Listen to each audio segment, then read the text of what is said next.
Al peligro ya se acostumbró y por eso él no le teme nada. En un Corvette se pasa tranquilo por Tijuana y por Guadalajara. My dad is a farm worker. He would always work long shifts. He would leave at like 6 in the morning, come back 6 p.m., 7 p.m., eat and go to sleep and get ready for the next day. I never really got to see my dad as he was always working. I always treasure the times that I did get to spend with him.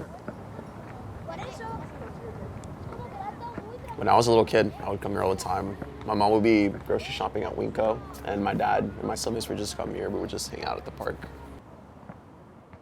My parents are immigrants from Mexico. I'm the oldest child, and I have 2 younger brothers and 2 younger sisters. Up until I was like 3 or 4, I was a big troublemaker. I was always fighting, always playing pretty rough. When we moved to Hillsborough, that's when I started kindergarten. And once I started school, I would always like check out books. Like I would always be reading, especially about dinosaurs. I really liked dinosaurs growing up and sharks as well. I don't know, I just like something about school. When I was younger, I always wanted to be an architect because my mom always wanted a house. So I was like, you know, when I grow up, I want to become an architect. I'm going to build you a house, Mom.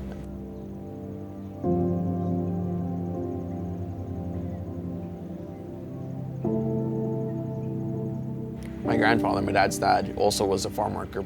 He passed away due to pulmonary fibrosis, and the physicians believe it's because of the profession, because it's apparently prominent in places where you can get debris into your system, such as like grain dust or fertilizers, chemicals, things like that, which is something that unfortunately farm workers have to work with.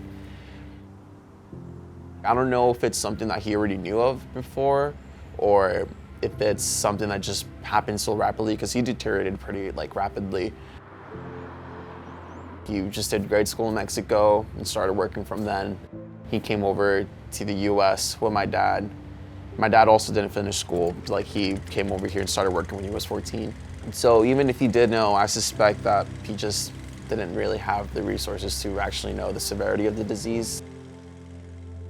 He was able to make an appointment with the Virginia Garcia Clinic, which is a clinic that serves migrant farm working communities. My whole purpose of going to that appointment was translating Spanish to English, English to Spanish.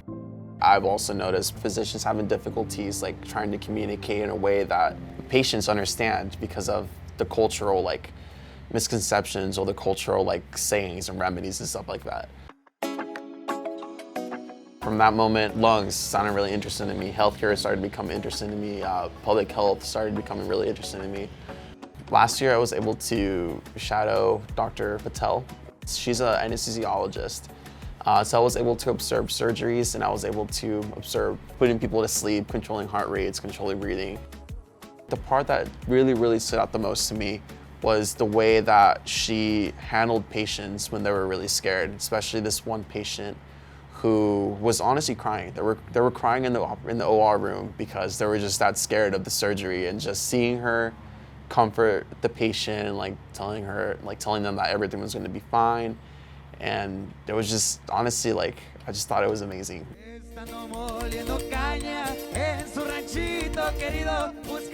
There's other jobs that I can utilize to also help my community. But every time that I go back to it, I'm like, okay, but I won't be able to touch, these people the same way that I can as a physician. I won't be able to, explain them the medicine, but also tie into my cultural experiences, which also match their cultural experiences.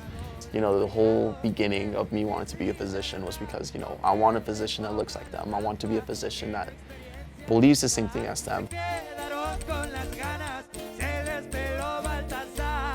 Something that my mom has always told me is you have to take advantage of the opportunities that we weren't given here, so that you can help your community, you can help people like me, stuff like that. So that's something that I've always held close to my heart, and something that I always aim to do.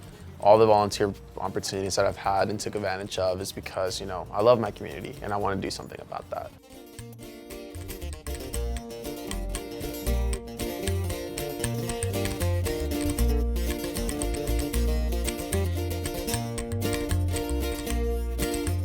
Estando moliendo caña en su ranchito querido, buscaban a Baltasar para llevarlo al presidio.